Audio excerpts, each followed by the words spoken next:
Kitchens tend to be my most controversial topic. Just wait till I show you what I've seen this week.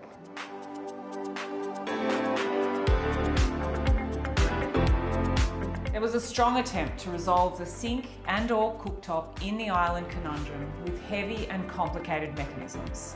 Sliding bench tops and pop-up fixtures, hidden undermount Rangehoods. Beautiful product, but what's it doing in the island?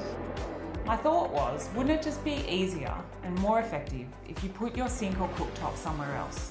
I guess what all this innovation does is it provides an option for situations where it's not practically possible to avoid putting your sink or cooktop on your island.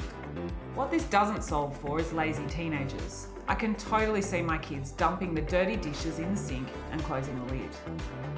Modular kitchens are nothing new, but the level of detail and bells and whistles now available is impressive.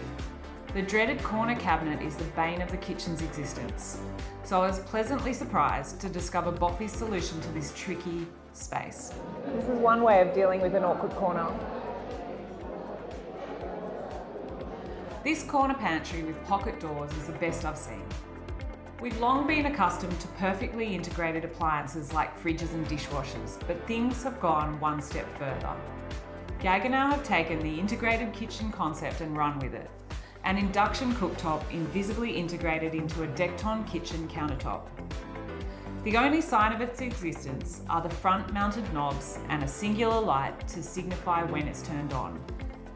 Gaggenau also introduced its new generation of cooling fridge, a fully integrated, handleless fridge freezer, which I'll admit was impressive. I love appliances to be neat and clean and therefore fully integrated. With the current generation of fridges, we always need to opt for a sturdy handle, as you'll need considerable force to open the fridge door due to the vacuum seal. Gaggenau explained how they had addressed this issue with their handleless fridge, and seemingly it worked. I look forward to a future with no handles in my kitchen. I really liked seeing all the efforts to make Rangehoods less obtrusive.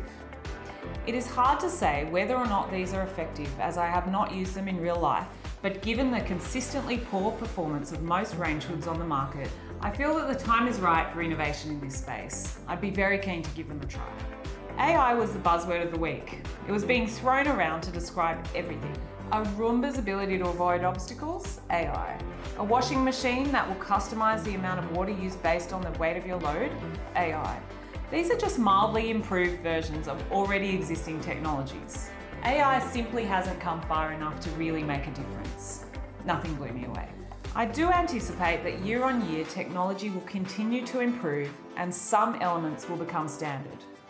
Gaggenau's new generation of cooling fridges, for example, featured the most useful technology I've seen integrated into a fridge, an internal camera.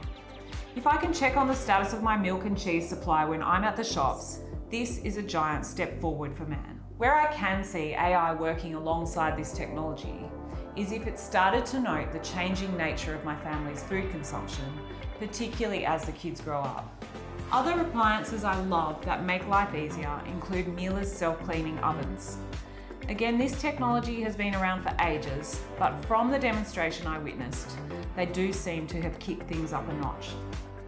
Aesthetically, it was clear to see what would be trending in the coming years. We're seeing a lot more stainless steel over brass, lots of fluted glass and high gloss enamel. Darker timbers and marble, colours in general are more subdued. Even the Smeg retro fridges had a moody makeover.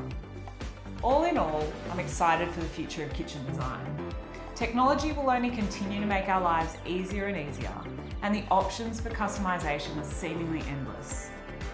My only gripe is realising that wherever there's an island, there will always be someone trying to put a sink in it.